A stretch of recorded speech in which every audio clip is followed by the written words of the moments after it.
व्यतिकरण चैप्टर पर, व्यतिकरण, क्योंकि व्यतिकरण चैप्टर जो है वो मोस्ट इंपोर्टेंट चैप्टर है, मोस्ट इंपोर्टेंट चैप्टर है,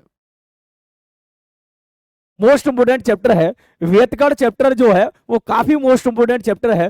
तो इस पर आधारित सभी के सभी हम क्वेश्चन करेंगे और प्रीवियस ईयर में इस पर आधारित किस तरीके के प्रश्न पूछे गए हैं ये भी हम लोग डिस्कशन करने वाले हैं। क्योंकि अगर व्यतिकरण की परिभाषा पूछी गई तो ये 1 नंबर में पूछी जाएगी। हैं कि व्यतिकरण की व्याख्या कीजिए, ये कब पूछा गया है? 2013 में।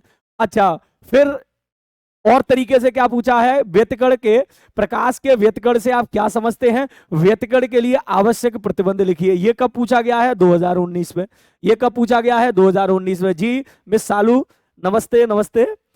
पहले तो सभी स्टूडेंट इस सेशन को ज्यादा से ज्यादा बच्चों के पास शेयर करिएगा जिससे कि ज्यादा से ज्यादा स्टूडेंट इस सेशन में जुड़ सके। ठीक है, ये सभी के सभी स्टूडेंट का कर्तव्य है कि आप इस वीडियो को ज्यादा से ज्यादा बच्चों के पास शेयर करिएगा जिससे कि सभी के सभी स्टूडेंट इस सेशन से जुड़ सके और इस लाइव सेशन का लाभ उठा सके। ठीक है, बोर्ड एग्जाम बहुत ही नजदीक है, बहुत कम समय है आपके पास, तो मैं नहीं चाहता कि आपका समय बिल्कुल भी बर्बाद हो। हम पॉइंट टू पॉइंट बात कर रहे हैं और पॉइंट टू पॉइंट डिस्कशन कर रहे हैं कि किस तरीके से आपको बोर्ड एग्जाम में क्वेश्चन पूछे जाने हैं और किस तरीके से उन क्वेश्चनों के आपको जवाब देने हैं। जी मिस्टर रोहित घनश्याम जी, माफ करना सर, लेट हो गया, हम भी लेट हैं तो हमें भी माफ करना आप। ठीक है, 10 से 15 मिनट डेली कहीं ना कहीं दिक्कतें आई जाती हैं इधर उधर होके। जी जी जी, जय भीम, जय भीम जी। अग्नि गौतम जी, बिल्कुल। हाँ जी, तो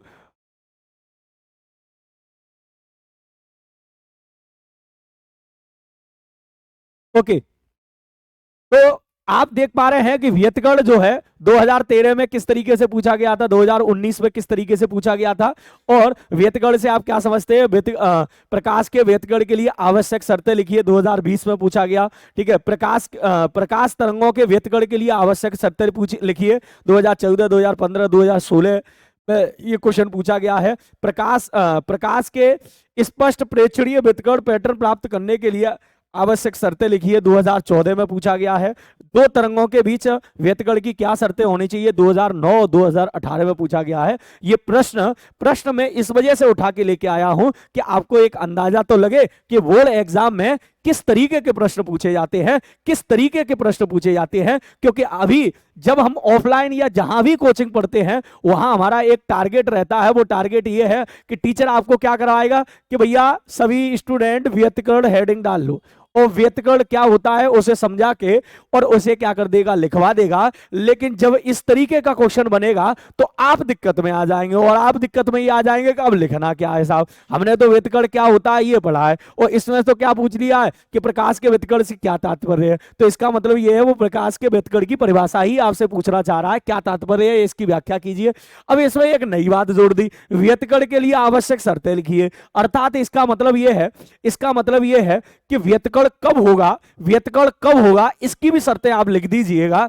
जब आपने यंग का द्विक स्लिट जो प्रयोग किया था, यंग का द्विक स्लिट प्रयोग जिसमें 2 छिद्र थे, एक S1 था और एक क्या था, S2, उसी तरीके से तो पैटर्न प्राप्त किया था। ठीक है, दीप्त फ्रिंज, अदीप्त फ्रिंज, दीप्त फ्रिंज, अदीप्त फ्रिंज, इस तरीके का जो पैटर्न प्राप्त किया था। तो वो वही पूछना चाह रहे हैं कि व्यतिकरण की घटना कब घटित होगी, उसकी शर्तें भी आप लिखिए। ये क्वेश्चन का पूरा क्या है, मतलब है। तो चलिए यहीं पर स्टार्ट करते हैं व्यतिकरण चैप्टर। पूरा चैप्टर हम तरीके से डिस्कशन करेंगे और इसमें किस किस तरीके के क्वेश्चन पूछे गए हैं। जी गुनगुन कटारा जी, बिल्कुल स्वागत है आपका जी।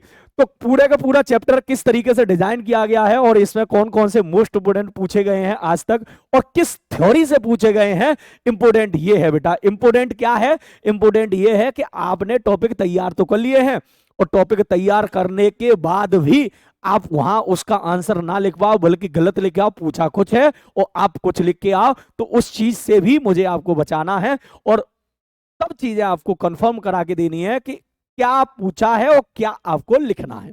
तो चलिए सबसे पहले व्यतिकरण क्या होता है, इंटरफेरेंस क्या होता है, समझिए। तरीके से समझाने का प्रयास करूंगा क्योंकि देखो बेटा बहुत सारे यूट्यूब पे बोर्ड एग्जाम की तैयारी कराने वाले अलग अलग तरीके के मैंने वीडियो देखे हैं जो अलग अलग तरीके से वो तैयारी करा रहे हैं। अलग अलग तरीके से तैयारी करा रहे हैं, लेकिन मैंने ये चीज देखा है कि वो क्या करते हैं कि क्वेश्चन केवल क्वेश्चन बता रहे हैं कि ये क्वेश्चन तैयार करिए, लेकिन कैसे तैयार करिए इसका कोई भी अता पता नहीं है। लेकिन मैं प्रयास कर रहा हूं कि कौन सा क्वेश्चन किस तरीके से पूछा जाना है ये भी मैं आपको बताऊं, कैसे लिखना है ये भी बताऊं, और उसे ढंग से समझा पाऊं ये भी मैं आपको बताने का प्रयास कर रहा हूं। ओके, हाँ जी, तो व्यतिकरण चैप्टर के बारे में समझते हैं। सबसे पहले ये आपको पता है कि प्रकाश क्या है, हम मान चुके हैं कि तरंगे हैं प्रकाश, और व्यतिकरण की घटना से यह सिद्ध हो जाता है कि प्रकाश वास्तव में क्या है, तरंग। क्योंकि क्योंकि व्यतिकरण व्यतिकरण केवल तरंगों में होता है, व्यतिकरण केवल तरंगों में होता है, कणों में नहीं होता। तो इससे यह स्पष्ट होता है कि प्रकाश क्या है, तरंग है। प्रकाश क्या है, तरंग। तरंग क्या होता है, तो तरंग कुछ नहीं है बेटा, ऊर्जा को एक जगह से दूसरी जगह पहुंचाने का जो तरीका होता है, जो पैटर्न होता है, उसी को हम क्या कहते हैं, तरंग कहते हैं। क्या कहते हैं, तरंग कहते हैं। जैसे कि आपने आपने जैसे कि मैं एक रस्सी बांध लेता हूं, इस रस्सी में इस तरीके से झटका देता हूं, ठीक है, जो रस्सा आपने देखा होगा, जो लोग जिम वगैरह करते हैं, आपने वीडियो भी देखी होंगी, इस तरीके से झटका देते हैं तो ऐसे लहर बन के जाती है। इस तरीके से मैंने झटका दिया तो इस तरीके से जो लहर बन के जाती है, तो वो क्या है, तरंगों का एक पैटर्न है। ठीक है, तरंगों एनर्जी को एक जगह से दूसरी जगह ले जाने का क्या है, पैटर्न है, जिसे हम क्या कहते हैं, तरंग। इसमें जब मैंने झटका दिया तो यहाँ जो रस्सी है उसके कण कहाँ गए, ऊपर, और नीचे अपनी एनर्जी को कहाँ ट्रांसफर कर दिया, आगे, फिर आगे वाला ऊपर नीचे गया और उसकी एनर्जी को कहाँ ट्रांसफर कर दिया, आगे। इस प्रकार एनर्जी एक जगह से दूसरी जगह ट्रांसफर होती है। और एनर्जी एक जगह से दूसरी जगह ट्रांसफर कब हो रही है, जब उस रस्सी के जो कण है वो कहां जा रहे हैं, ऊपर और नीचे। ऊपर और कहां जा रहे हैं, नीचे जा रहे हैं। तो ऊपर वाले हिस्से को इन्होंने नाम दिया सुरंग। क्या नाम दिया, सुरंग। और नीचे वाले हिस्से को नाम दिया गर्त। तो सुरंग और गर्त के रूप में इस तरीके से चलता है, ये वाला भाग सुरंग और ये वाला भाग गर्त। ठीक है, सुरंग गर्त के रूप में चलता है। हालांकि सर आपने तो बिल्कुल फील करा दिया, अच्छा। हाँ जी, तो ये वाला भाग सुरंग है और ये वाला सुरंग है और ये गर्त है और ये गर्त है। इसी तरीके से ये तरंग चलती है। आपकी जानकारी के लिए बता दूं, दो लगातार सुरंग के बीच की दूरी को हम कहते हैं तरंग दैर्घ्य। क्या कहते हैं, तरंग दैर्घ्य। दो लगातार सुरंग के बीच की दूरी या दो लगातार गर्त के बीच की दूरी को हम कहते हैं तरंग दैर्घ्य। देखो, मुझे यह भी ध्यान रखना है कि चीजें आप तक बहुत अच्छी तरीके से पहुंच सके और बहुत जल्दी पहुंच सके, ये भी मुझे ध्यान रखना है, क्योंकि एग्जाम में बहुत कम समय बचा है। आपका मुझे समय बर्बाद नहीं करना, बल्कि जो समय है उसका यूज करके वो आपको टॉपिक समझाने भी हैं और कौन कौन से टॉपिक मोस्ट इंपोर्टेंट है ये भी आपके सामने लेके आने हैं। ओके, तरंग दैर्घ्य क्या होता है, तरंग। ऐसी तरंगों को वैसे तो हम बोलते हैं अनुप्रस्थ तरंग। कौन सी तरंग है, अनुप्रस्थ तरंग। कौन सी तरंग है, अनुप्रस्थ तरंग। अनुप्रस्थ तरंग उसे कहते हैं जिसमें माध्यम के कण तरंग संचरण की दिशा के लंबवत कंपन करते हैं। जैसे कि तरंग अगर इधर जा रही है और माध्यम के कण इसके ऊपर नीचे कंपन कर रहे हैं। रस्सी में इसी तरीके से तो होता है कि रस्सी ऊपर जाती है नीचे, और लेकिन एनर्जी किधर ट्रांसफर हो रही है, इधर। अगर तरंग संचरण की दिशा के ऊपर नीचे कंपन करें तो इसे बोलते हैं अनुप्रस्थ तरंग। एक अनुदैर्घ्य तरंग हो रही होती है, अनुदैर्घ्य तरंग। ठीक है, अनुदैर्घ्य तरंग। तो अनुदैर्घ्य तरंग में क्या होता है, तो अनुदैर्घ्य तरंग में,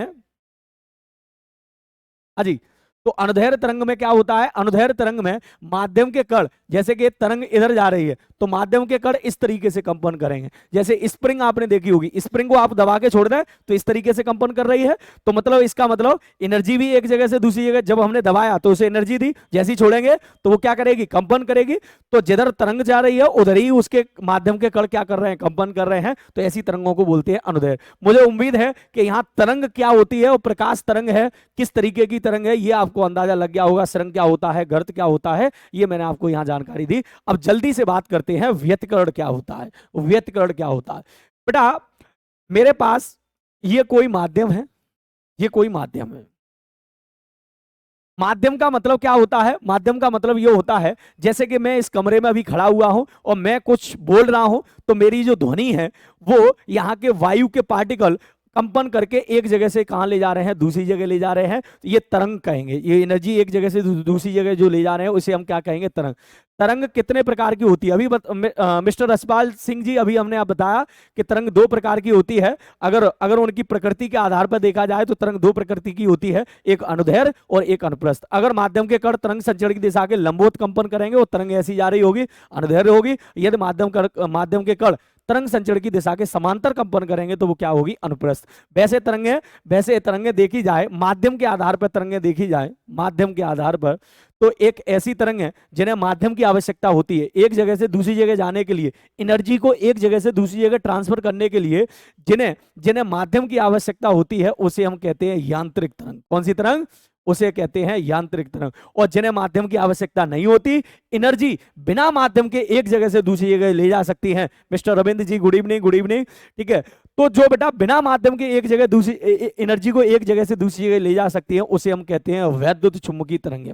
कौन सी तरंगें, वैद्युत चुंबकीय तरंगें। ठीक है, वैद्युत चुंबकीय तरंगें। तो यांत्रिक तरंगें वे जिन्हें माध्यम की आवश्यकता हो, और वैद्युत चुंबकीय तरंगें वे जिन्हें माध्यम की आवश्यकता ना हो, जिन्हें माध्यम की आवश्यकता ना हो। मुझे उम्मीद है कि अब आपके क्वेश्चन का आंसर मिस्टर रचपाल सिंह जी मिल गया होगा कि माध्यम के आधार पर देखा है, माध्यम की आवश्यकता हो तो यांत्रिक तरंगें, और नहीं हो तो वो कौन सी तरंगें होती हैं, वैद्युत चुंबकीय तरंगें। अगर प्रकृति के आधार पर देखें कि तरंगों की प्रकृति किसके के तरीके की होती है, तो दो तरीके की, एक अनुप्रस्थ और एक अनुदैर्ध्य, एक अनुप्रस्थ और एक अनुदैर्ध्य। और दोनों का मतलब मैंने आपको समझा दिया कि अनुप्रस्थ कब होगी, अनुदैर्ध्य। अब मूल टॉपिक पे आते हैं जी। सौरभ जी, राम राम जी, सभी लोग लाइक करें। हाँ जी बिल्कुल लाइक करें, ये आप बहुत अच्छी बात कह रहे हैं। ठीक है, सभी लोग लाइक करें और इस सेशन को ज्यादा से ज्यादा बच्चों के पास शेयर करें। भाई आप बोर्ड एग्जाम में आप जब आप पूरे यूट्यूब को छांटेंगे तो आपको कंटेंट के साथ समझाने वाला टीचर वहां बहुत कम मिलने वाले हैं। सब वही, ये क्वेश्चन आना, कैसे आना, क्या करना है, कोई मतलब नहीं है। माध्यम क्या होता है, माध्यम का मतलब रचपाल जी ऐसे समझिएगा कि अभी तुम्हें एक एग्जाम्पल लेके मैं समझाने का प्रयास करता हूं माध्यम का मतलब क्या है। हालांकि देखो बोर्ड एग्जाम है तो थोड़ा सा मैं फास्ट रखने का प्रयास कर रहा हूं। देखिए इस तरीके से आप समझिए, ये मेरे पास कोई एक रस्सी है, ठीक है, और अभी मैं इस रस्सी में इस तरीके से देखो झटका लगा रहा हूं, तो आप क्या देख रहे हैं, थोड़ा सा रोक के ऐसे देखें। देखो जब मैंने इस पर झटका लगाया तो इस तरीके से ये ऊपर गया और कहां गया, नीचे, इस तरीके से गया कि नहीं गया। तो यहां मेरे इस हाथ के मैंने जो झटका दिया, जो इसे मैंने एनर्जी दी, वो एक जगह से कहां पहुंची, दूसरी जगह पहुंची, लेकिन ले कौन गया, तो ये ले गया। ये जो मुफलर है, इस मुफलर ने ही तो एनर्जी को एक जगह से दूसरी जगह पहुंचाया। इस मुफलर में जो पार्टिकल है, वो पार्टिकल ही तो एक जगह से दूसरी जगह पहुंचा रहे हैं, ये इस तरीके से देखो। ठीक है, तो ये माध्यम है। अभी मैं कुछ बोल रहा हूं और आपको सुनाई दे रहा है, मैं कुछ बोल रहा हूं, आप मेरे सामने हैं और मैं कुछ बोल रहा हूं, आपको सुनाई दे रहा है, तो यहां माध्यम कौन है, वायु। वायु जो है वो ध्वनि तरंगों को एक जगह से दूसरी जगह ले जाने का काम करेगी। कर दिया लाइक शेयर, बिल्कुल बिल्कुल, बहुत बढ़िया, बहुत बहुत धन्यवाद।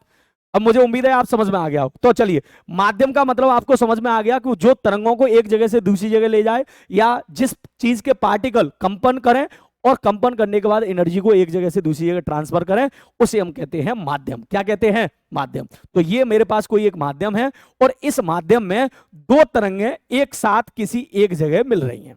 दो तरंगें किसी एक जगह एक साथ किसी एक जगह मिल रही हैं। ठीक है, इसमें से एक वाली तरंग को थोड़ा सा मैं येलो कर देता हूं साहब, और एक वाली तरंगों को ग्रीन रहती है, तो आपको बेहतर तरीके से समझ में आएगी। और मान लो ये ग्रीन वाली तरंग जो है वो यहां, और ये यहाँ येलो वाली जो तरंग है, ये येलो वाली तरंग, बहुत अच्छे से समझाने का प्रयास कर रहा हूं। एक बार समझ गए तो व्यतकण कभी नहीं भूलेंगे, 100% बात सही है।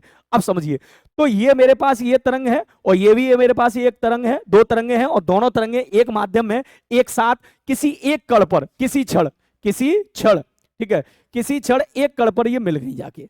अब एक बात बताओ, ये नीचे वाली जो तरंग है, ये वाली तरंग, वो इस कण को कहां ले जाने का प्रयास करेगी, ऊपर ले जाने का प्रयास करेगी।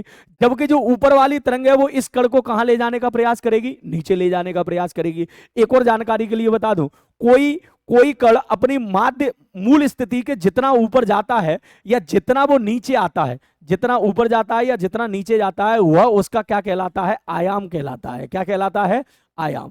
ठीक है, क्या कहलाता है, आयाम। भाई कोई पार्टिकल अपनी मूल स्थिति के कहां गया, ऊपर, और कहां गया, नीचे, तो जितना ऊपर जा रहा है या जितना नीचे आ रहा है वो उसका क्या कहलाता है, आयाम कहलाता है, या विस्थापन कह सकते हैं, कण का विस्थापन कह सकते हैं, आयाम कह सकते हैं। तो बेटा एक बात बताइए, जिस कण पर ये दोनों तरंगें मिली हैं, उन दोनों तरंगों में एक तरंग तो ये चाह रही है ये कण कहां जाए, ऊपर, और एक तरंग चाह रही है ये कण कहाँ है, नीचे। तो अगर अगर आप एक बात बताइए, अगर पहली वाली तरंग इसे कितना विस्थापन दे रही है y1 और दूसरी वाली तरंग इसे कितना विस्थापन दे रही है y2, तो इस कण का कुल विस्थापन कितना होगा? तो सर आप कहोगे सर y1 माइनस y2, क्योंकि दोनों की डायरेक्शन विपरीत है, जो बड़ा होगा उसे छोटे में से क्या कर देंगे, घटा देंगे। अगर अगर यहां देखा जाए तो ऑल ओवर देखा जाए तो बड़े में से छोटा घटा देंगे, तो y का मान यहां क्या आना है, मिनिमम। y को या फिर इसे a कह दो, पाई को या फिर क्या कह दो ए, क्योंकि यही जो कण का विस्थापन है वो क्या कहलाता है, आयाम कहलाता है। क्या कहलाता है, आयाम। तो चाहे तो इस विस्थापन को वाई कह दो और चाहे इस विस्थापन को क्या कह दो, आयाम कह दो। तो यहां इस स्थिति में जो अभी अभी की जो स्थिति बन रही है, इस स्थिति में कण का आयाम क्या आने वाला है, कम से कम आने वाला है। क्या आने वाला है, कम से कम आने वाला। अब थोड़ी सी मैं स्थिति चेंज कर देता हूं और एक और अलग से चित्र बना देते हैं आपके लिए। चलिए, ये भी माध्यम है, ठीक है, और इस माध्यम में दो तरंगे आ रही हैं। ये एक तरंग इस तरीके से जा रही है, समझने का प्रयास करिएगा, और दूसरी वाली तरंग भी इस तरीके से आ रही है। चलो, हाँ जी। तो अब यहां पर समझने का प्रयास करते हैं कि एक तरंग इस तरीके से आ रही है और दूसरी वाली तरंग भी इस तरीके से आ रही है। अब यहां पर ये दोनों का कोलिजन हो गया, इस कण पर इन दोनों का क्या हो गया, कोलिजन। इस कण पर इन दोनों का कोलिजन हो गया, मतलब ये दोनों तरंगे इस कण पर मिली। तो आप एक बात बताइए, आप एक बात बताने का प्रयास कीजिए, ये वाली तरंग जो है वो इसे कहां ले जाने का प्रयास कर रही है, ऊपर, और ये वाली भी तरंग इसे कहां ले जाने का प्रयास कर रही है, ऊपर। दोनों की प्रवृत्ति देखिए, ये भी इसे ऊपर ले जाना चाह रही है, ये भी इसे ऊपर ले जाना चाह रही है। तो कुल जो विस्थापन होगा, अगर मान लो पहले के द्वारा y1 और दूसरे के द्वारा y2, तो कुल विस्थापन y बराबर y1 प्लस क्या होगा, y2, या कुल आयाम कहें तो कुल आयाम का मान यहां पर क्या आएगा, मैक्सिमम आएगा। कुल आयाम का मान यहां पर क्या आएगा, मैक्सिमम। तो आप यहां देख पा रहे हैं, अगर किसी माध्यम में दो या दो से अधिक तरंगें एक साथ चल रही हैं और वो किसी कण पर किसी क्षण अगर मिल जाएं, तो या तो उस कण का विस्थापन बढ़ा देंगी, आयाम बढ़ा देंगी, और या फिर उस कण का विस्थापन या आयाम क्या कर देंगी, घटा देंगी। घटा भी सकती हैं, बढ़ा भी सकती हैं। घटाएंगी कब, जब दोनों विपरीत कलांतर पे मिले। एक कण ऊपर जाने का प्रयास कर रही हो नीचे, और एक कण कहां जाने का प्रयास कर रही हो, नीचे, तो घटाने का प्रयास करेंगे। और जब दोनों समान कला में मिले, ये भी ऊपर ले जाने का प्रयास कर रही है और दूसरी वाली भी इसे कहां ले जाने का प्रयास कर रही है, ऊपर, तो इस स्थिति में बेटा यहां आयाम या विस्थापन जो होगा वो क्या होगा, मैक्सिमम। बस खत्म बात व्यतकर्ण की। व्यतकर्ण क्या होता है, क्लियर हो गया। व्यतकर्ण क्या होता है, क्लियर। अभी कहां क्लियर हुआ, आपने तो कुछ बताया ही नहीं है व्यतकर्ण, या आपने कुछ करके दिखा दिया। तो यही जो करके दिखाया है यही व्यतकर्ण होता है। क्या होता है व्यतकर्ण, जब किसी माध्यम में दो या दो से अधिक तरंगें एक साथ जाती हैं, तो किसी क्षण, अरे किसी टाइम पर, किसी क्षण जब किसी कण पर मिलती हैं, तो उस कण का विस्थापन या आयाम अधिकतम होगा और या आयाम न्यूनतम होगा। अब आपकी जानकारी के लिए बता दूं, आयाम शब्द क्या होता है, कोई कण अपनी मूल स्थिति का कितना ऊपर जा रहा है या मूल स्थिति के कितना नीचे जा रहा है। आयाम से ही बनती है तीव्रता। क्या बनती है, तीव्रता। तीव्रता को अपनी भाषा में कहें तो तीव्रता को कहते हैं चमक। तीव्रता को अपनी भाषा में कहें तो तीव्रता को अपनी भाषा में कहते हैं चमक। क्या कहते हैं, चमक। जो तुम्हारे पास लाइट पहुंच रही है, उस लाइट में कितनी चमक है, ये होती है तीव्रता। क्या होती है, तीव्रता। तो अब एक बात बताइए, जिस कण पर ये दोनों तरंगें मिल रही हैं और वहां पर आयाम क्या है, न्यूनतम, तो जहां आयाम न्यूनतम होगा वहां की तीव्रता भी क्या होगी, न्यूनतम। वहां चमक आपको क्या दिखेगी, कम। और जहां का आयाम मैक्सिमम होगा वहां की तीव्रता भी आपको क्या दिखेगी, मैक्सिमम। वहां की चमक आपको क्या दिखेगी, ज्यादा दिखेगी। क्या दिखेगी, ज्यादा। क्यों, क्योंकि जहां पर ये एक दूसरे का विरोध कर रही है, यहां एनर्जी क्या हो गई होगी, लॉस। और लेकिन जहां पर ये दोनों एक दूसरे का सहयोग कर रही हैं, वहां पर एनर्जी क्या हो गई होगी, बढ़ गई होगी। इसका मतलब ये है कि जब दो या दो से अधिक तरंगें किसी माध्यम में एक साथ चलती हैं, तो किसी कण पर, किसी क्षण पर जब वो अध्यारोपित होती हैं या मिलती हैं, अध्यारोपण का मतलब क्या होता है, मिलना। तो जब वो अध्यारोपित होती है या मिलती है, तो उस कण की या तो तीव्रता अधिकतम हो जाती है और या तीव्रता न्यूनतम हो जाती है। प्रकाश की इस घटना को ही कहते हैं व्यतकर्ण। प्रकाश की इस घटना को ही कहते हैं व्यतकर्ण। जो लोग कहते हैं ना कि गुरुजी हमने याद किया और 1 महीने बाद भूल गए, 15 दिन बाद भूल गए, 10 दिन बाद भूल गए, तो ऐसी कोई घुट्टी पिलवा दो, ऐसी कोई व्यवस्था बनवा दो कि उस चीज को, याद की हुई चीज को भूले ना। तो भाई साहब आप उस चीज को याद ही क्यों कर रहे हो। अगर याद करोगे तो भूलोगे, अगर याद करोगे तो भूलोगे। तो करना क्या है, उस चीज को समझ लेना है। अब भूल के दिखाओ साहब, व्यतकण की घटना आप भूल के दिखाओ। मैंने इसके हर पॉइंट को तोड़ के दिखा दिया। लो भाई साहब, व्यतकण होता क्या है। तो जब किसी माध्यम में दो या दो से अधिक प्रकाश किरणें एक साथ जाती हैं, तो किसी कण पर किसी क्षण जब वो अध्यारोपित होती हैं, या अपनी भाषा में कहो तो जब वो मिलती हैं, क्या करती हैं, मिलती हैं, तो या तो उनकी तीव्रता क्या होगी, अधिकतम, और फिर या ऐसी स्थिति में मिलेंगे तो या तो उनकी तीव्रता क्या होगी, ऐसी स्थिति में मिलेंगे तो या तो तीव्रता अधिकतम होगी, और ऐसी स्थिति में मिलेंगे तो तीव्रता क्या होगी, न्यूनतम। इसी घटना को कहते हैं व्यतकण। लो साहब, व्यतकण खत्म, व्यतकण खत्म। तो परिभाषा इतनी ही लिखनी है। व्यतकण दो प्रकार का होता है, एक को बोलते हैं संपोषी व्यतकण, संपोषी व्यतकण। कौन सा व्यतकण, संपोषी व्यतकण, ठीक है।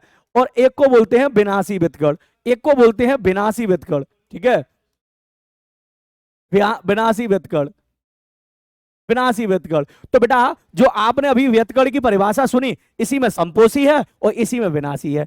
संपोषी में क्या है, जिन बिंदुओं पर तीव्रता अधिकतम होती है, जिन बिंदुओं पर तीव्रता अधिकतम होती है, वहां पर जो व्यतकण हो रहा है उसे हम बोलते हैं संपोषी व्यतकण। कौन सा व्यतकण, संपोषी व्यतकण। और जिन बिंदुओं पर तीव्रता न्यूनतम होती है, जिन बिंदुओं पर तीव्रता न्यूनतम होती है, वहां पर जो व्यतकण हो रहा है उसे हम कहते हैं विनाशी व्यतकण। अब भूल के दिखाओ साहब, व्यतकण क्या होता है।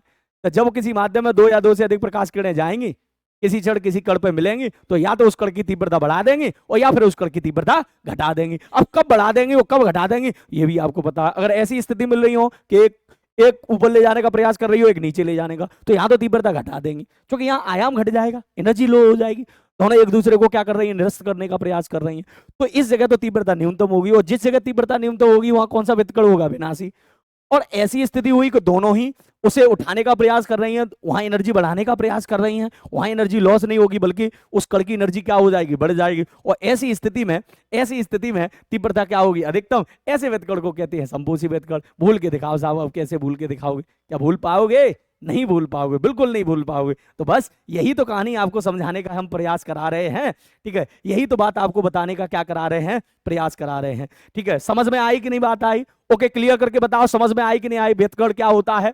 बिल्कुल जबरदस्त तरीके से आपको समझ में आई होगी, संपोषी व्यतकण और विनाशी व्यतकण। आइए कुछ और बातें समझने का हम प्रयास करते हैं, ठीक है, आइए कुछ और बातें समझने का प्रयास करते हैं। जैसे कि ऐसे समझिए, अभी अभी इस क्षेत्र में हमने दो तरंगें ली, अभी हमने इस क्षेत्र में कितनी तरंगें ली, दो तरंगें ली इस तरीके से, ठीक है। इस कण पर जो पहली तरंग आ रही है, पहली जो तरंग आ रही है, वो पहली तरंग इस कण को कितना ऊपर ले जाना चाह रही है, A1, कितना ऊपर ले जाना चाह रही है, A1। और जो दूसरी वाली तरंग आ रही है वो इस कण को कितना ऊपर ले जाना चाह रही है, A2। तो अगर किसी माध्यम में दो तरंगें जा रही हैं और दोनों तरंगें अध्यारोपित हो रही हैं, क्या हो रही हैं, अध्यारोपित। अध्यारोपित का मतलब होता है मिलना। अध्यारोपण का मतलब क्या होता है, मिलना। अध्यारोपित हो रही है, ठीक है। तो अपनी भाषा में अध्यारोपण का मतलब कहें तो क्या हो रही हैं, मिल रही हैं। तो जब अगर वो मिलेंगी, आ गया समझ में, बहुत बढ़िया बहुत बढ़िया, बहुत अच्छे, ठीक है। तो जब किसी कण पर वो मिलेंगी तो पहली वाली तरंग उसे अपना आयाम देना चाहेगी, अपने हिसाब से ऊपर उठाना चाहेगी, और दूसरी वाली तरंग अपना आयाम देना चाहेगी। अगर दोनों की दिशा सेम है तो कुल आयाम कैसे निकालेंगे, दोनों को जोड़ के, A1 प्लस क्या बेटा, A2। और अगर दोनों की दिशा विपरीत है तो कुल आयाम कैसे निकालेंगे, दोनों को घटा के। कुल आयाम कैसे निकालेंगे, दोनों को घटा के। ये तो अपना तरीका है, सही तरीका है। अगर दोनों समान कला में हैं, अगर दोनों के बीच कोण कितना डिग्री है, 0, तो कुल आयाम निकालने के लिए दोनों को क्या करेंगे, जोड़ेंगे। और अगर दोनों की दिशा विपरीत है, विपरीत कला में है, तो फिर दोनों को कुल निकालने के लिए क्या करेंगे, घटाएंगे। बिल्कुल आप सही कह रहे हैं। लेकिन गुरुजी अब अगर एक बात बताइए, अगर ये दो तरंगें किसी एंगल पे मिल रही हैं, फिर क्या होगा। एंगल का मतलब ये है, ऐसा समझिए कि एक कण तो इधर ले जाना चाह रही है और दूसरी वाली कण मान लो इधर ले जाना चाह रही है। इन दोनों के बीच में 60 डिग्री का एंगल बन रहा है। ये वाली तरंग इधर और ये वाली तरंग इधर, क्योंकि जरूरी थोड़ी है ऐसे ही मिले, किसी भी एंगल पे भी तो मिल सकती है प्रकाश किरणें। और जब किसी एंगल पे मिल सकती है प्रकाश किरणें, तो एक प्रकाश कण मान लो इस वाले कण को A1 इधर ले जाना चाह रही है और दूसरी वाली प्रकाश कण A2 आयाम से इधर ले जाना चाह रही है। अब बताओ इसका परिणामी आयाम कितना होगा, फिर फंस जाएंगे। तो बेटा ऐसा अगर ऐसा हो तो इसके परिणामी आयाम के लिए सूत्र होता है, परिणामी आयाम के लिए सूत्र होता है A बराबर अंडर रूट में a1 का वर्ग प्लस a2 का वर्ग और प्लस 2a1 a2 और दोनों के बीच cos फाई। ये फॉर्मूला आप याद रखिएगा, ये इंपोर्टेंट फॉर्मूला है और आपको ये यहां से न्यूमेरिकल भी कराने का प्रयास करेगा। a बराबर a1 का वर्ग प्लस a2 का वर्ग प्लस 2a1 a2 क्या है, cos फाई। हालांकि इसका डेरिवेशन भी है, ऐसी बात नहीं है डेरिवेशन, लेकिन डेरिवेशन से अच्छा है कि इस फॉर्मूले को आप याद कर लो, डेरिवेशन में समय बर्बाद ना करो, इतना इंपॉर्टेंट नहीं है। अगर समय है तो आप कॉपियों की सहायता से जहां भी आपने पहले से किया है वहां कर सकते हो, डेरिवेशन हम भी करा सकते हैं, लेकिन समय ज्यादा भी, जो और इंपॉर्टेंट डेरिवेशन है उसे हम कराएंगे। ठीक है, तो परिणामी आयाम का फॉर्मूला a बराबर a1 का वर्ग प्लस a2 का वर्ग plus 2a1 a2 cos phi. यहां a1 क्या है, पहली तरंग का आयाम, a2 क्या है, दूसरी तरंग का आयाम, और cos फाई क्या है, तो फाई दोनों तरंगों के बीच का कलांतर, दोनों तरंगों के बीच का आयाम। ठीक है, दोनों तरंगों के बीच का आयाम। ठीक है, अब एक और बात यहां समझिए, तीव्रता से संबंधित जो तरंगों की तीव्रता होती है, जो तरंगों की क्या होती है, तीव्रता, तरंगों की जो तीव्रता होती है वो तरंगों की तीव्रता आयाम के वर्ग के स्क्वायर के बराबर होती है, आयाम के वर्ग के स्क्वायर के बराबर होती है। सर मुझे आपकी क्लास में अच्छा लगता है, बहुत बढ़िया, बहुत बहुत धन्यवाद। ठीक है, तो हम भी तो यही प्रयास करते हैं, देखो बच्चा क्लास में बोरियत महसूस ना करे, उसे टॉपिक से इतना लगाव हो जाए कि माइंड को फ्री छोड़ दे और उसे ऐसा फील होना चालू कर दे, हा ये टॉपिक जो है वो हमें वास्तव में फील हुआ, बल्कि हमें इसमें रटने का प्रयास नहीं करना पड़ा। वही तो समझने का मतलब है, समझाने का तरीका बहुत अच्छा है, बहुत बढ़िया, बहुत अच्छे। ठीक है, बहुत बहुत धन्यवाद। आइए, तो अब एक और बात है यहां पर हम समझते हैं, जो तरंगों की तीव्रता होती है वो आयाम के स्क्वायर के समानुपाती होती है। अब कुछ बच्चा पूछेंगे, गुरुजी ये तुम्हें कैसे पता चल गया कि भैया जो तीव्रता होती है वो आयाम के वर्ग के समानुपाती होती है? तो हमें तो पता है, लेकिन आप कैसे पता करें? तो फर्स्ट ईयर में जब तरंग जो चैप्टर है, अनुप्रस्थ तरंग, अनुदैर्घ्य तरंग, वहां पूरा का पूरा यांत्रिक तरंग है, जो पूरा चैप्टर है, तरंग जो चैप्टर है, उसमें तीव्रता आयाम में जब संबंध बताया जाता है तो वहां पूरा एक डेरिवेशन है। फिलहाल आप एक पॉइंट याद भी रख सकते हैं तो बुराई की बात नहीं है कि तरंगों की तीव्रता आयाम के वर्ग के क्या होती है, समानुपाती होती है। और यहाँ समानुपाती का जब चिन्ह हटाएंगे तो क्या लगा देंगे, कोष्टन राशि। तो आप इतना फॉर्मूला याद रख लो, क्या दिक्कत वाली बात है कि भैया तीव्रता आयाम के वर्ग के क्या होती है, समानुपाती होती है, समानुपाती का जगह हमने कोष्टन राशि लगा दी। अच्छा, पहली तरंग की तीव्रता I1, कांस्टेंट तो रहेगा, पहली तरंग का आयाम कितना है, A1। इसी प्रकार दूसरी तरंग की तीव्रता I2 और कांस्टेंट K और ये आयाम का वर्ग A2।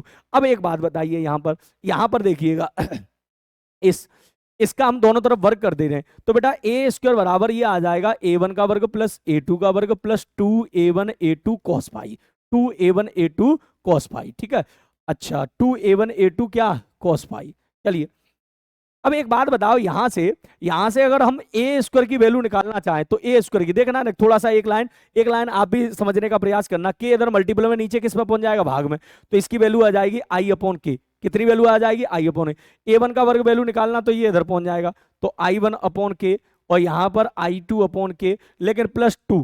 अब बेटा एक मैटर फंस गया, A1 का वर्ग तो हमें मिल गया I1 अपॉन क्या के, A2 का वर्ग भी हमें मिल गया I2 अपॉन के, कोई दिक्कत वाली बात नहीं है। लेकिन एक बात बताओ, अगर मैं A1 का मान निकालना चाहूं, केवल A1 का, तो वर्ग है तो इधर क्या चढ़ जाएगा, वर्गमूल, तो A1 अपॉन के और यहां पर A2 अपॉन के, और cos फाई जैसे का तैसा, cos फाई जैसे का तैसा। जी जी मिस्टर नीरज यादव जी, जी राम राम जी, राम राम जी। ठीक है, चलिए अब एक बात बताइए, इधर रूट के का रूट के में करेंगे तो के आ जाएगा, और के पूरे में से कॉमन, के से के कैंसिल आउट कर दीजिए, तो आई बराबर आ गया I1 और प्लस I2 प्लस 2 रूट में, यहां थोड़ी सी गलती है बेटा, I1 I2 है, ये I1 I2 है, ये क्या है, I1 I2, चूंकि वर्ग करोगे तो I1 I2 तो आएगा, थोड़ा सा इसे साफ करके सही से लिख दे, ठीक है, पूरा ही लिख दे। चलिए, तो यह आ जाएगा I1 अपॉन के, और यहां आ जाएगा I2 अपॉन के, तो दोनों का आपस में मल्टीपल करेंगे तो I1 और I2 और क्या आ जाएगा, cos फाई। तो बेटा ये फॉर्मूला निकल के आ गया परिणामी तीव्रता के लिए, क्या निकल के आ गया, परिणामी तीव्रता के लिए। अगर मैं इन दोनों फॉर्मूलों को यहां इकट्ठा करके लिखूं, ये रहा परिणामी आयाम, तरंगों का परिणामी आयाम, तरंगों का परिणामी आयाम। तो a बराबर अंडरूल में A1 का वर्ग प्लस a2 का वर्ग प्लस 2a1a2 और क्या निकल के आया cos फाई। ठीक है, और परिणामी अगर तीव्रता की बात करें, परिणामी तीव्रता की बात करें तो I बराबर फॉर्मूला निकल के आया, ठीक है, I बराबर फॉर्मूला निकल के आया I1 और प्लस I2 और प्लस 2 रूल में I1 I2 cos phi, I1 I2 cos phi. मुझे उम्मीद है कि ये क्लास आपको जबरदस्त तरीके से समझ में आई होगी। व्यतिकरण क्या होता है और उस क्वेश्चन का आंसर क्या लिखना चाहिए, यह आपको पूर्ण रूप से समझ में आया होगा कि व्यतिकरण की घटना क्या होती है क्या नहीं होती। अगर यहां पर एक न्यूमेरिकल बन जाता है अधिकतम तीव्रता और न्यूनतम तीव्रता से, अधिकतम तीव्रता और न्यूनतम तीव्रता से। आई का मान अधिकतम कब होगा, बुद्धि लगाइए। आई का मान अधिकतम तब होगा, सर के कहां गया, क्या पूछना चाह रहे हैं mister? Yes sir, very nice. चलिए चलिए, हाँ जी। अगर अगर इस cos फाई का मान सबसे मैक्सिमम हो, अगर cos फाई का मान मैक्सिमम हो तो आई का मान भी मैक्सिमम होगा। और आपको पता है कि cos में अधिकतम वैल्यू कितनी होती है, +1। तो अगर cos फाई का मान +1 है तो आई का मान मैक्सिमम होगा। और I1 plus I2 plus 2 rule में I1 I2 और क्या हो जाएगा cos फाई, क्या हो जाएगा cos फाई की वैल्यू कितनी है, 1 है। cos फाई की वैल्यू कितनी है, 1। तो आप यहां पर आई मैक्स की वैल्यू ऐसे भी लिख सकते हो, रूट में I1 और प्लस रूट में I2 का होल स्क्वायर, रूट में I1 प्लस रूट में I2 का होल स्क्वायर। कैसे कैसे? तो एक बात बताइए, इस I को, इस I1 को क्या मैं रूट में I1 का होल स्क्वायर नहीं लिख सकता? बताइए आप। भाई आई है तो रूट लगा के वर्ग लगा दिया, वर्ग से वर्गमूल फिर से कैंसिल, फिर से I1 आ जाएगा। ऐसे ही रूट I2 का स्क्वायर तो a square plus B square plus के 2ab, तो ये होल स्क्वायर बन जाएगा। इसी प्रकार अगर मिनिमम तीव्रता चाहिए तो मिनिमम तीव्रता में cos का मान कितना लगाना पड़ेगा? तो सर cos फाई का मान लगाना पड़ेगा -1। तो क्योंकि cos में सर जो पीछे क्या था वो लिखा नहीं है, अच्छा वो ये रहा, पीछे का था वो, स्क्रीनशॉट आप खींच सकते हैं अगर आपने नहीं लिखा है तो। ये पूरा दिख रहा है, आप स्क्रीनशॉट खींच लीजिएगा रोक के, कोई दिक्कत नहीं है। ओके, आगे लेके चलता हूं। हाँ, तो अगर तीव्रता कम है तो cos फाई का मान -1 तो यही फॉर्मूला जो लगेगा वो I1 माइनस रूट में I2 का क्या हो जाएगा, होल स्क्वायर। भाई इसी फॉर्मूले का प्रयोग करके एक नंबर का जो क्वेश्चन आता है वो आप बहुत जबरदस्त तरीके से और बहुत सरल तरीके से उसे सॉल्व कर सकते हैं, जबरदस्त तरीके से और उसे तरीके से सॉल्व कर सकते हैं। वहां अधिकतम तीव्रता न्यूनतम तीव्रता का क्या दे रखा है, अनुपात दे रखा होता है, या अनुपात पूछ लेता है, आयाम का अनुपात, तीव्रता का अनुपात देके, आयाम का अनुपात देके, तो आप इन्हीं फॉर्मूले का प्रयोग करके लगा सकते हो। तो व्यतिकरण क्या होता है? जब दो तरंगें किसी माध्यम में एक साथ जाती हैं तो किसी कण पर, किसी क्षण पर जब वो मिलती हैं तो उस कण का या तो तीव्रता अधिकतम होगी तो उसे संपोषी व्यतिकरण कहेंगे, या तीव्रता न्यूनतम होगी तो उसे विनाशी व्यतिकरण कहेंगे। और उस कण का परिणामी आयाम क्या होगा, ये रहा। परिणामी तीव्रता क्या होगी, ये होगी। पर अधिकतम तीव्रता कब होगी तो ये, न्यूनतम तीव्रता कब होगी तो ये सब की सब कहानी मैंने आपको यहाँ पर बिल्कुल तरीके से बताने का प्रयास किया है और तरीके से यहाँ पर समझाने का प्रयास किया है। आइए थोड़ा सा और आगे बढ़ने का प्रयास करते हैं और अच्छे से समझने का प्रयास करते हैं। अच्छा, यहां पर हम कुछ स्थितियां करा रहे हैं, जैसे कि केस फर्स्ट, और हम यहां लिख रहे हैं संपोषी व्यतिकरण के लिए। कौन से व्यतिकरण के लिए? संपोषी व्यतिकरण के लिए। जल्दी से करते हैं, व्यतिकरण के लिए, ठीक है। अच्छा एक बात बताओ, जहां पर संपोषी व्यतिकरण होगा वहां तीव्रता का मान मैक्सिमम होगा। अच्छा, तीव्रता मैक्सिमम का मतलब वहां चमक ज्यादा होगी, वहां पर जो चमक है वो क्या होगी, ज्यादा। और जिस जगह चमक ज्यादा होगी इस चैप्टर में उस पॉइंट को हम दीप्त शब्द से पुकारेंगे। दीप्त का मतलब होगा ब्राइट, दीप्त का मतलब होगा ब्राइट। दीप्त का मतलब क्या होगा बेटा, ब्राइट। दीप्त का मतलब क्या होगा, ब्राइट। अगर जिस बिंदु पर संपोषी व्यतिकरण होगा तो संपोषी व्यतिकरण का मतलब उस बिंदु की तीव्रता अधिकतम होगी, और तीव्रता अधिकतम होने का मतलब वहां की चमक क्या होगी, ज्यादा होगी। और अगर ज्यादा चमक होगी तो इस चैप्टर में हम उस बिंदु को नाम देंगे दीप्त, और दीप्त को इंग्लिश में कहते हैं ब्राइट, अर्थात वहां ब्राइट और ब्राइट बोलेंगे। क्या बोलेंगे, ब्राइट, मतलब वहां दीप्त स्थिति बनेगी। वैसे तो इस चैप्टर में फ्रिंज नाम से उसे पुकारेंगे, दीप्त फ्रिंज, ठीक है। चलिए, तो अगर तीव्रता अधिकतम कब होगी तो आपको पता है cos फाई का मान +1 हो। cos फाई का मान +1 कब होता है, जब फाई का मान, जब कलांतर का मान, काय का मान, कलांतर, दोनों तरंगों के बीच में जो कलांतर है डेल्टा फाई जो है उसका मान कितना होना चाहिए कि cos फाई का मान 1 हो। तो आप कहेंगे सर 0 पर 1 होता है। कितने पर 1 होता है, 0 पर। कॉस 2 पाई की वैल्यू भी कॉस 2 पाई की वैल्यू भी +1 होती है, कॉस 0 की वैल्यू 1, कॉस 2 पाई की वैल्यू 1, कॉस 4 पाई की भी होती है, 6 पाई की भी होती है, इसी प्रकार डॉट डॉट डॉट। बहुत सारे दोनों तरंगों के बीच कलांतर संभव है, दोनों समान कला में हो तो 1 होगा, और दोनों समान कला में होंगे तो वहां की तीव्रता अधिकतम होगी। सही बात है, 2 पाई हो, 4 पाई हो, 6 पाई हो। अगर अगर मैं इसे फॉर्मूला के रूप में लिखना चाहूं बेटा, तो एक बात बताइए, पाई तो सबके मल्टीपल में है, लेकिन पाई के साथ यहां पर आप देख रहे हो एक सम संख्या, यहां एक सम संख्या, यहां एक सम संख्या। तो बेटा मैं किसी भी नंबर में अगर 2 का गुणा कर दूं, किसी भी नंबर में अगर बेटा मैं 2 का गुणा कर दूं, तो वो एक सम संख्या बन जाती है। कौन सी संख्या बन जाती है? तो वो एक सम संख्या बन जाती है। तो पाई तो सबके मल्टीपल में, एम कोई भी नंबर जहां जहां एम एक 0 हो सकता है, 1 हो सकता है, 2 हो सकता है, 3 हो सकता है, 4 हो सकता है, डॉट डॉट डॉट, कोई भी हो सकता है। तो आप एक बात बताइए, एम का मान जब 0 रखेंगे तो 0 आएगा, एम का मान जब 1 रखेंगे तो 2 1 2 2 पाई आएगा, एम का मान 2 रखेंगे 2 दूनी 4 4 पाई आएगा, 3 रखेंगे 3 दूनी 6 6 पाई आएगा।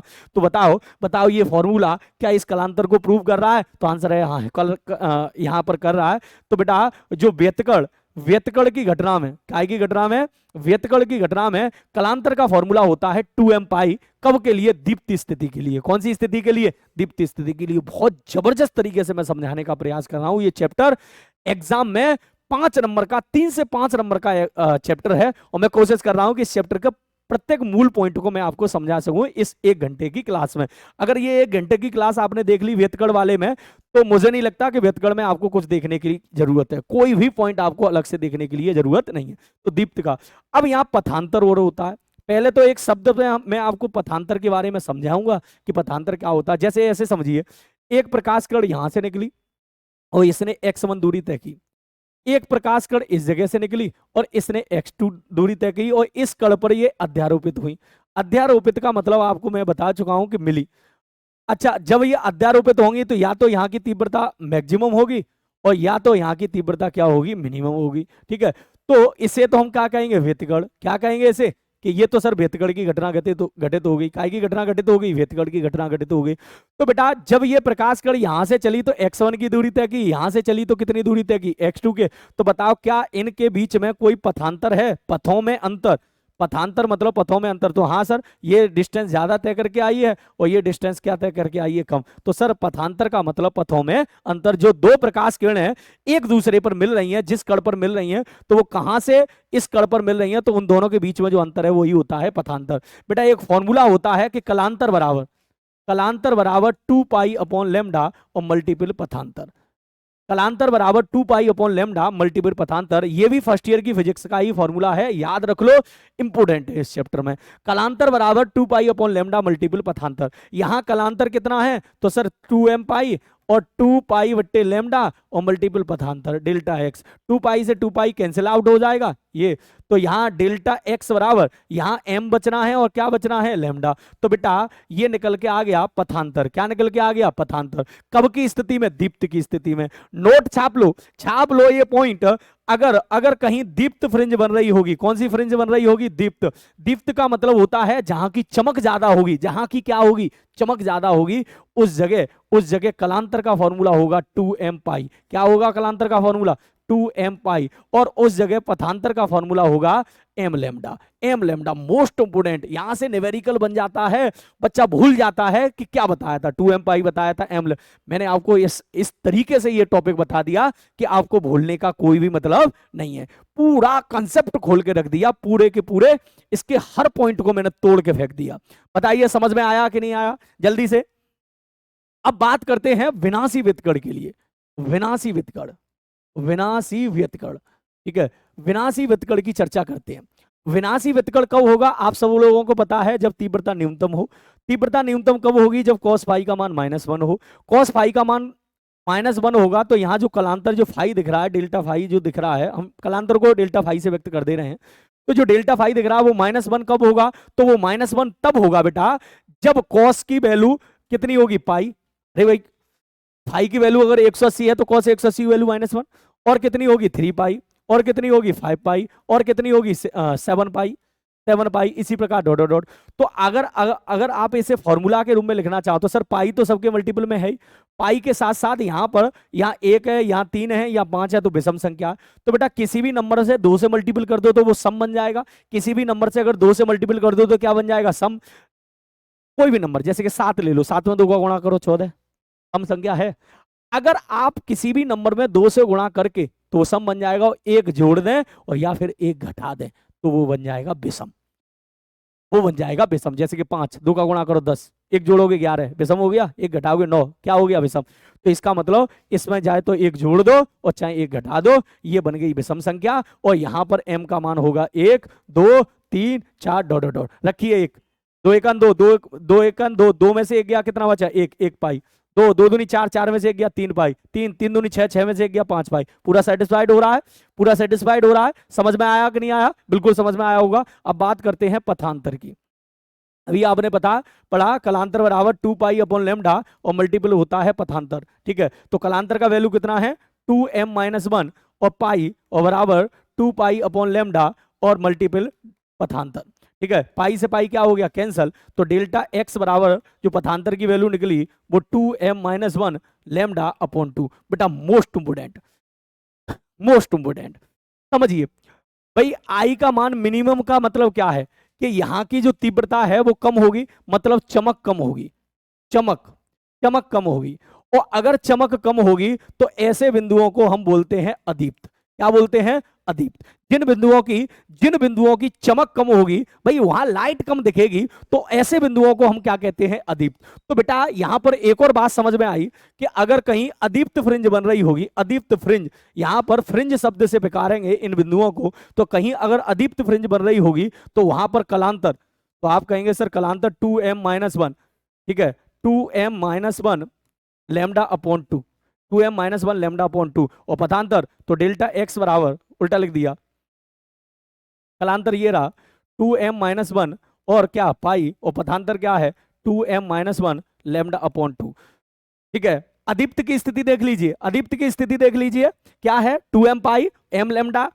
दीप्त की स्थिति 2m पाई m लैम्डा। अदीप्त की स्थिति क्या है, 2m-1 पाई और 2m-1 लैम्डा अपॉन 2। मुझे लगता है कि चीजें बहुत बेहतर तरीके से आपको समझ में आई होंगी। चलिए चलिए, एक बार में ही चीजें सब खत्म, एक बार में कॉन्सेप्ट से पढ़ लीजिएगा, चीजें बिल्कुल तरीके से समझ में आएगी, बिल्कुल चीजें खत्म हो जाएंगी। अब बात करते हैं यंग का द्विक स्लिट प्रयोग। यंग का द्विक स्लिट प्रयोग, द्विक स्लिट प्रयोग, यंग का द्विक स्लिट प्रयोग, ठीक है।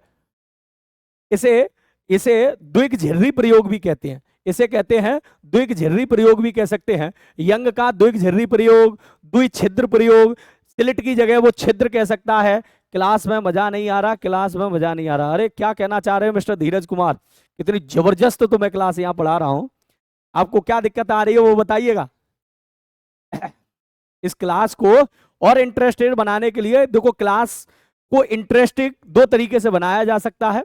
एक तो मैं यहाँ कॉन्सेप्ट ना कराऊं और आपको पागल बनाना चालू कर दूं, यहाँ बातें जोड़ जोड़ के करूं कि यही आएगा यही आएगा, और ले हो गया पेपर, हो गया पेपर, फाड़ दिया पेपर, 70 नंबर आ गए, तो एकदम मजा आना चालू हो जाएगा। और एक तो तरीका यह है कि वो 70 नंबर कैसे आएंगे, ये क्वेश्चन आ रहा है तो कैसे किया जाएगा, कैसे उसे समझा जाए, कैसे सरल से सरल भाषा में समझा जाए, जिससे कि एग्जाम में बैठते टाइम हमारे माइंड से वो टॉपिक निकले ना, बल्कि उस पर हम एक लाइन ज्यादा लिख के आए, एक लाइन ज्यादा लिख के आए, तब तब चीज है। तो मैं क्लास वही तो कराने वाला हूं, यहां मैं कोई फालतू की बकवास नहीं कर रहा हूं, ठीक है। कोई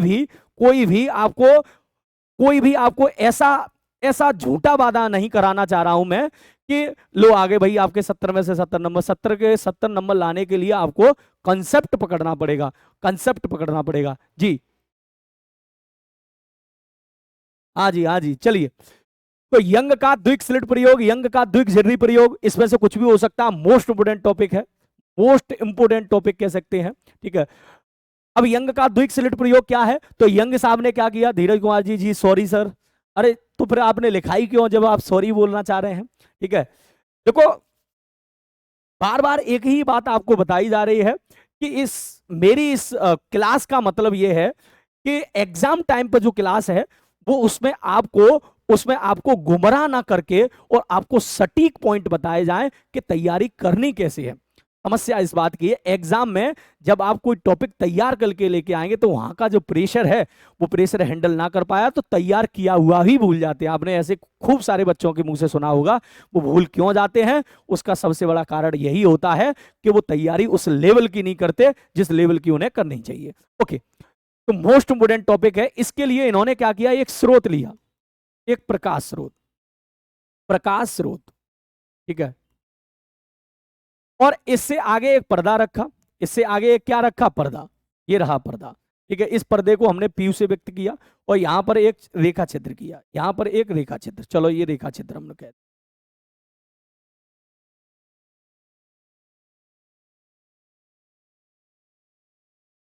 हाँ जी, तो ये था एक रेखा चित्र एस। इससे आगे एक और पर्दा लिया उन्होंने और इसमें भी दो छिद्र कर दिए इस तरीके से, इसमें भी कितने छिद्र कर दिए, दो छिद्र, S1 और S2। और यहां पर एक और पर्दा लिया, ये PQR, PQR। यंग का पूरा द्विक स्लिट प्रयोग में 2 मिनट में आपको समझा देता हूं, फिर इससे संबंधित डेरिवेशन भी समझा देता हूं। सर ये क्वेश्चन आज वाइवा में पूछा गया था, क्या बात है, बहुत बढ़िया। हाँ, प्रैक्टिकल का समय चल रहा है और एग्जामिनर कॉलेजों में आके और वाइवा ले रहे हैं बच्चों का, तो बिल्कुल पूछा गया होगा। तो भाई एक बात बताइए, जब जब इस प्रकाश स्रोत से तरंगे निकलकर इस एस स्रोत पर पड़ेंगी, जब इस प्रकाश स्रोत से तरंगे निकलकर इस एस स्रोत पर पड़ेंगी, मैं इस एस स्रोत को थोड़ा सा आगे कह दे रहा हूं, ठीक है, ये एस स्रोत है, चलो याद रखो थोड़ा सा, ये एस स्रोत। चलिए, तो यहां से हम ये मान ले रहे हैं कि यहां से जो तरंगे निकल रही हैं वो इस फॉर्म में, गोलाकार फॉर्म में, यहां से जो तरंगा निकल रहा है वो गोलाकार फॉर्म में, तो यहां से भी इसी तरीके से निकलेगा ये, ठीक है। और जब ये दोनों तरंगों पे S1 और S2 पे पहुंचेंगे ये तरंग है, तो इससे भी इसी तरीके का ऐसे सेटअप निकलेगा। थोड़ा सा मैं सिस्टम को समझाने का प्रयास कर रहा हूं, ठीक है। तो अब एक बात बताइए, अब एक बात बताइए, इसमें से ये डॉट डॉट डॉट वाले वाहक को मैं गर्त कह रहा हूं और ये वाले वाहक को मैं कह रहा हूं सुरंग, क्या कह रहा हूं, सुरंग, ठीक है, सुरंग शब्द है ये, क्या शब्द है, सुरंग शब्द, ठीक है। तो ये वाला भाग सुरंग है और ये वाला भाग गर्त है। अब एक बात बताओ, जब इन दोनों छिद्रों से जब ये गर्त वाला भाग निकला तो ये तो कहीं मुड़ मिल नहीं रहा, लेकिन जब ये सुरंग वाला भाग निकला तो ये यहां पर मिला, यहां पर मिला। जब दो तरंगों के सुरंग सुरंग या गर्त गर्त मिलते हैं, जब दो तरंगों के सुरंग सुरंग या गर्त गर्त मिलते हैं, सुरंग सुरंग का मतलब वो दोनों ही तरंगे उसे कहां ले जाने का काम कर रही हैं, नीचे। गर्त गर्त का मतलब दोनों ही तरंगे उसे कहां ले जाने का काम कर रही हैं, ऊपर। तो ऐसी स्थिति में वहां की तीव्रता क्या होगी, ज्यादा, और वहां की अगर तीव्रता ज्यादा होगी तो बेटा उस जगह जो पर्दे पर आपको दिखाई देगा वो ज्यादा चमक दिखाई देगी, और ज्यादा चमक दिखाई देगी तो उसे हम कौन सा कहेंगे, दीप्त फ्रिंज कहेंगे। कौन सी फ्रिंज कहेंगे, दीप्त फ्रिंज। और ये पर्दे के बीचों बीच में है, इस वजह से हम इसे केंद्रीय दीप्त फ्रिंज कहते हैं। कौन सी फ्रिंज कहते हैं, केंद्रीय। मतलब जो सेंटर में जो फ्रिंज बनती है वो कौन सी फ्रिंज बनती है, दीप्त फ्रिंज बनती है। कौन सी फ्रिंज बनती है, दीप्त फ्रिंज बनती है। फिर उसके बाद और भी आप अगर एक प्रकाश किरण यहां ऐसे दिखाओ, ठीक है, और यहां से एक और प्रकाश किरण ऐसी दिखाना चाहो, तो फिर देखिए आप, देखो एक तो ये गर्त वाला भाग डॉट डॉट डॉट है और ये सुरंग वाला भाग, ये गर्त और ये सुरंग, और जहां गर्त सुरंग मिलेगी, गर्त सुरंग, गर्त वाला भाग कहां ले जाने का काम करेगा, नीचे, और सुरंग वाला भाग कहां ले जाने का काम करेगा, ऊपर। तो फिर बेटा यहां पर क्या बनेगी, अदीप्त। क्या बनेगी, अदीप्त। क्या बनेगी, अदीप्त। और फिर उसके बाद देखो फिर से ये कौन सा भाग मिल गया, सुरंग सुरंग वाला भाग मिल गया, तो सुरंग सुरंग वाला भाग फिर से मिल जाएगा, तो फिर से यहाँ क्या बन जाएगी, दीप्त। फिर से क्या बन जाएगी, दीप्त। इसी तरीके का पैटर्न यहाँ बनता जाएगा। यहाँ पर पहले बनेगी ब्राइट, फिर डार्क, और फिर ब्राइट, और फिर उसके बाद डार्क, फिर उसके बाद ब्राइट, फिर उसके बाद डार्क, फिर उसके बाद ब्राइट। और इस तरीके का जो हमें पैटर्न प्राप्त हो रहा है, यहाँ कहीं चमकीले बिंदु, कहीं और चमकीलों के बीच एक अंधेरा वाला बिंदु, अदीप्त बिंदु। इस तरीके के हम पैटर्न को कहते हैं, इस तरीके के पैटर्न को हम कहते हैं व्यतिकर्ण प्रतिरूप, व्यतिकर्ण प्रतिरूप, व्यतिकर्ण प्रतिरूप। तो यंग ने क्या एक्सपेरिमेंट किया था, यंग का जो द्विक प्रयोग था वो क्या था, इसमें 2 छिद्र लेके इन्होंने जो प्रयोग किया था वो यही प्रयोग था, और इससे ये प्रूव करके बताया था कि देखिए भैया बेतकड़ की घटना इस तरीके से घटित होती है, और बेतकड़ ऐसे आपको दिखाई देता है। क्योंकि बेतकड़ की ये घटना से पहले हम केवल कयास लगा रहे थे कि पता नहीं बेतकड़ किस तरीके से घटित होता होगा, और इससे ये स्पष्ट हो गया था, ये सिद्ध हो गया था कि यंग साहब ने ये जो बेतकड़ की घटना की व्याख्या की थी, जो इन्हें जो दिखाई दे रहा है पर्दे पर इस तरीके का पैटर्न कि दीप्त दीप्त दीप्त दीप्त दीप्त दीप्त, तो वो काय के आधार पर की थी, तरंग आधार पर, और इससे ये स्पष्ट होता है कि प्रकाश क्या होती है, तरंग होती है। प्रकाश क्या होती है, तरंग होती है। मुझे उम्मीद है कि ये प्रयोग आपको जबरदस्त तरीके से समझ में आया होगा। एक बार रिपीट करके देख लेंगे, चीजें आपके लिए बेहतर होंगी। ओके, अब इसका एक छोटा सा डेरिवेशन है और मोस्ट इंपोर्टेंट डेरिवेशन है। छोटा सा डेरिवेशन और मोस्ट इंपोर्टेंट डेरिवेशन क्या है, आइए जल्दी से समझते हैं। ये रहे दोनों पर्दे, और ये रहा तीसरा पर्दा P Q, ठीक है। यहां पर हम एक छोटा सा छिद्र कर लेते हैं, यहां कर लेते हैं, यहां कर लेते हैं। चलिए छोटे छोटे बना लेते हैं इसे। ये रहा S, और ये रहा S1, और ये रहा S2। जल्दी से डेरिवेशन को करते हैं। यहां से जब प्रकाश किरण निकले यहां पर पहुंची, तो यहां की कोई प्रकाश किरण, जैसे कि आपको पता है कि सेंटर पर, कहां पर, बिल्कुल जो सेंटर होता है उस सेंटर पर, तो हमें पता है केंद्रीय कौन सी बनती है, दीप्त फ्रिंज बनती है, केंद्रीय दीप्त फ्रिंज, ठीक है।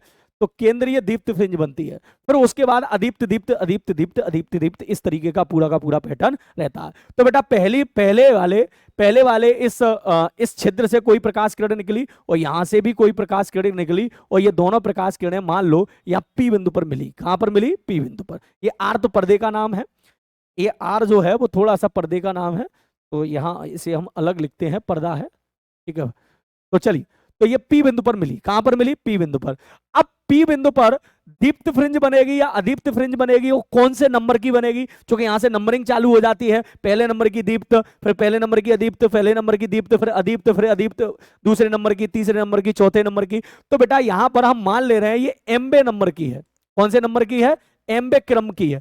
अब कौन सी है, दीप्त है या अदीप्त है, वो बाद की बात है। तो बेटा उसकी ज्यादातर न्यूमेरिकल में आपने देखा होगा कि उसकी केंद्रीय फ्रिंज से दूरी पूछता है। तो वो केंद्रीय फ्रिंज से हमने दूरी जो है वो क्या मान ली है, केंद्रीय फ्रिंज से जो दूरी है वो हमने मान ली है यहां पर XM। तो हमें XM का मान पूछा है, जबकि इन दोनों पर्दों के बीच की दूरी को हम लेके चलते हैं कैपिटल D से, और दोनों छिद्रों के बीच की दूरी को लेके चलते हैं स्मॉल d से। दोनों छिद्रों के बीच की दूरी को लेके चलते हैं स्मॉल d से। बेटा हम क्या कर लेते हैं, यहां पर एक छोटा सा लंब डाल देते हैं, यहां पर एक छोटा सा लंब डाल देते हैं A, यहां पर एक छोटा सा लंब डाल देते हैं क्या, A, और यहां से भी एक लाइन ड्रॉ कर लेते हैं साहब, यहां से भी एक लाइन ड्रॉ कर लेते हैं। ऐसा मानते हैं कि बेटा ये वाला कोण हम थीटा मान ले रहे हैं, तो ये कोण थीटा होगा तो ये वाला भी कोण थीटा होगा, ये कोण थीटा होगा तो ये वाला भी कोण थीटा होगा, ठीक है। ये कोण थीटा होगा तो ये वाला भी कोण क्या होगा, थीटा। कैसे होगा आप खुद ढूंढिएगा, फिर मैं बताने का प्रयास करूंगा। पहले इस डेरिवेशन को जल्दी से सॉल्व करते हैं, जल्दी से इस डेरिवेशन को सॉल्व करते हैं। बेटा सबसे पहले हम यहाँ पथांतर की बात करते हैं। पथांतर, तो पथांतर, पथों में अंतर, तो यहाँ कौन सी किरण ज्यादा पथ तय कर रही है, S2P वाली। तो S2P में से अगर ये S1P घटा देंगे, आप S1P घटा देंगे तो ये निकल आएगा पथांतर। बेटा मैंने यहाँ S1 से A पर क्या डाला है, लंब। तो अगर गौर से अगर देखा ना चाहो, S1P और AP लगभग एक जैसे ही पथ है, तो जो पथों में अंतर है, जो एक्स्ट्रा है, जो S2P वाली जो प्रकाश किरण जो एक्स्ट्रा पथ तय कर रही है, वो यही तो तय कर रही है।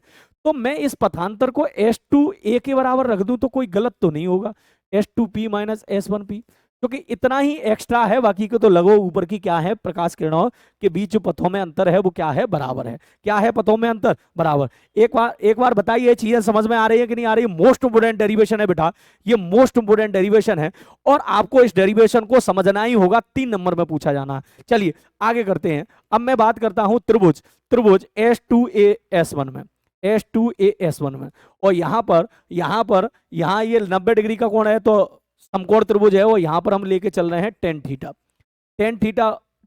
बराबर, टेन थीटा नहीं, यहां साइन थीटा लेके चल रहे हैं, ठीक है। साइन थीटा बराबर लंब बट्टे होता है कर्ण, लंब बट्टे कर्ण। बेटा यहां पर जो D होता है, D आप इसे ऐसा समझ लो बहुत छोटा होता है, D यहां पर बहुत छोटा। जब आप न्यूमेरिकल करते होंगे तो D mm में ही देखा होगा, 1 mm 2 mm, ठीक है। जी मोहम्मद फरियाद जी, जी केमिस्ट्री वाला भी क्या कहना चाह रहे हो? हाँ जी, ओके। आप ऐसे समझिए जैसे कि पेन आपने जो पेन जो आपके पास है, उस पेन को अगर आप उस पेन की जो नोक है वो अगर उसको एक कागज में पार कर दीजिएगा तो जितना बड़ा छिद्र होगा, लगभग इतने बड़े छिद्र इतने बड़े ये छिद्र होते हैं S1 और S2, और इनकी बीच की दूरी भी mm में होती है, बहुत ज्यादा बड़ी नहीं होती। मुझे केमिस्ट्री में ज्यादा दिक्कत होता है। अच्छा चलो, केमिस्ट्री तो नहीं, यहाँ फिजिक्स पढ़ाई जा रही है। अगर फिजिक्स में किसी भी संबंधित से कोई भी अगर परेशानी हो तो बिल्कुल आपका निवारण होगा। और इस प्लेटफॉर्म का काम ही है कि आपको 12th में 95% 90% यहां पर दिलवाना। तो अगर यहाँ फिजिक्स में कोई परेशानी है तो आप बेझिझक होकर हमें बता सकते हैं और वो आपकी दिक्कतें पूरी की पूरी खत्म की जाएगी। लेकिन केमिस्ट्री से संबंधित हम आपका कोई इलाज नहीं कर सकते। भविष्य में कोई ऐसा टीचर मिल जाता है जो केमिस्ट्री में अपने आप में महारती होगा तो उसे बिल्कुल हम अपने प्लेटफॉर्म पर लेके आएंगे, लेकिन फिलहाल हमारे पास ऐसा कोई भी टीचर केमिस्ट्री का अवेलेबल नहीं है। ओके, तो इस डेरिवेशन को, तो यहाँ डी बहुत छोटा। अब देखो अंदाजा लगाइए, डी अगर बहुत छोटा, इतना छोटा, तो ये H2A का बहुत छोटा होगा, और H2A बहुत छोटा होगा तो यहाँ कोण भी बहुत छोटा होगा। और अगर साइन में कोण बहुत छोटा हो, अगर साइन थीटा में कोण बहुत छोटा हो तो साइन थीटा का मान लगभग थीटा के बराबर होगा, और थीटा बराबर लंब बट्टे कर्ण। लंब बताइए 90 डिग्री के सामने वाली भुजा तो कर्ण होती है, तो कर्ण तो यहाँ पर डी है, और थीटा के सामने वाली भुजा होती है लंब। तो लंब क्या है? H2A। H2A इक्वेशन डाल दिया हमने फर्स्ट, H2A इक्वेशन क्या डाल दिया? फर्स्ट। ठीक है, अब थोड़ी सी जगह देखिए, नहीं तो छोटा कर लेते हैं इसे।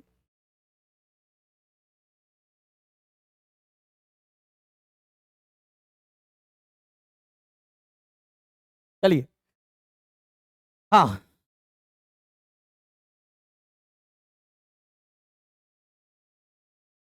अब यहां समझने का प्रयास करिए। अब मैंने यहां पर एक त्रिभुज लिया है सीओपी में, किसमें? सीओपी में। और सीओपी में हम ले रहे हैं साइन थीटा, वो टेन थीटा। सीओपी में हम ले रहे हैं टेन थीटा। ठीक है, तो टेन थीटा और बराबर लंब बट्टे कर्ण, लंब बट्टे आधार, लंब बट्टे आधार। तो अगर थीटा बहुत छोटा है तो यहाँ भी वही घटना होने वाली है, लगभग थीटा के बराबर होगा। लंब, लंब यहाँ पर देखो सीओपी में, सीओपी में नजर डालिएगा।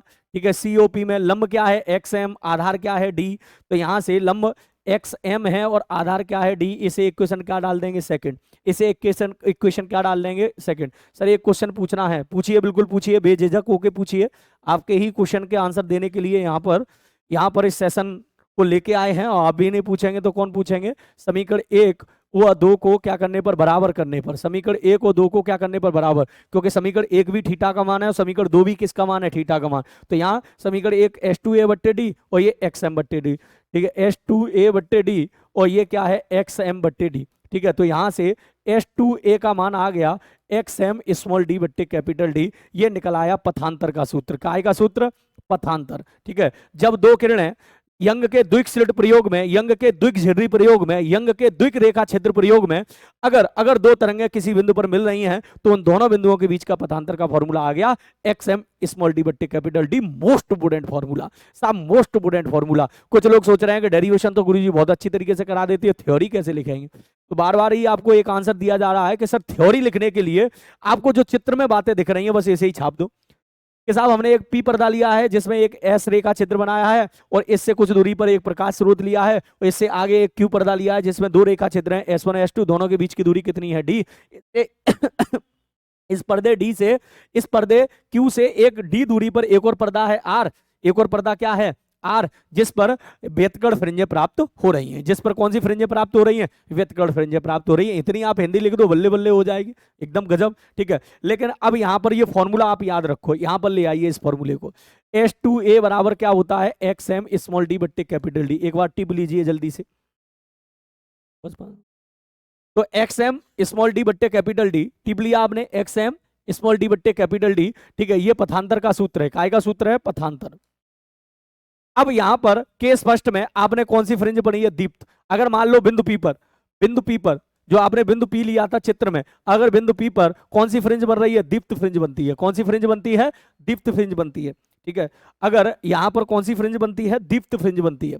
ठीक है, तो अगर यहां पर दीप्त फ्रिंज बनेगी तो आपको पता है उसका जो पथांतर का सूत्र अभी जस्ट लिखवाया था मैंने, एम लैम्डा। पीछे की स्लाइड को आप जल्दी से देखिए, देखो यहां पर एम लेमडा, देखो दीप्त की स्थिति में लिखवाया था एम लेमडा, तो बस यही टिप लीजिए जल्दी से और यहां पर एम लेमडा रख दीजिए। तो एम लेमडा बराबर एक्स एम स्मॉल डी बट्टे क्या हो जाएगा, कैपिटल डी। और मुझे लगता है कि यहां से एक्स एम का मान आ जाएगा एम लेमडा कैपिटल डी बट्टे small D. Most most important formula, most important formula. इस पर न्यूमेरिकल 100% बनता ही बनता है, 101% बनता ही बनता है।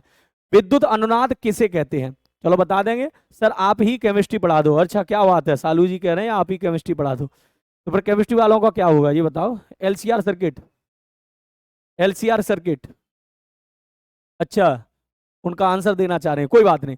तो बिंदु पी पर दीप्त फ्रिंज बनती हो तो बेटा केंद्रीय फ्रिंज से उस बिंदु पी तक पे जो एम में नंबर की दीप्त फ्रिंज बन रही है उसका होगा M lambda capital D upon small D, M lambda capital D upon small D. ठीक है, यहां क्या है, एम, एम फ्रिंजों की संख्या है, फ्रिंज की संख्या है, फ्रिंज की संख्या।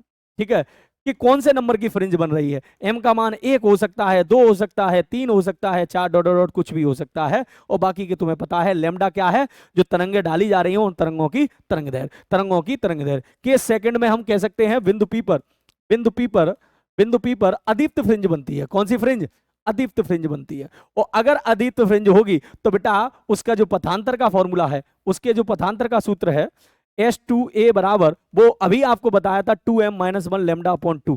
अभी पीछे की स्लाइड में आप देखेंगे तो यही मिलेगा, और यही रख दो 2m - 1 लेमडा अपॉन 2 और बराबर में क्या है XM स्मॉल डी बट्टे कैपिटल डी। तो यहां से XM की वैल्यू निकालोगे तो इधर 2m - 1 और लेमडा कैपिटल डी और बट्टे में स्मॉल 2d। तो आप बता दीजिए मुझे क्या ये फॉर्मूला आपको ढंग से समझ में आया कि नहीं आया। ये चैप्टर तरीके से मैंने आपको खत्म कर दिया। अब इसमें छोटी मोटी बातें भले रह गई हो, अन्यथा की स्थिति में डेरिवेशन से लेकर टॉपिक से लेकर मैंने इसके हर छोटे से छोटे पॉइंट को क्लियर करवा दिया। अब बताइए क्लास कैसी लगी और मुझे इसका रिव्यू दीजिए कि किस तरीके की क्लास लगी, बेहतरीन क्लास लगी कि नहीं लगी।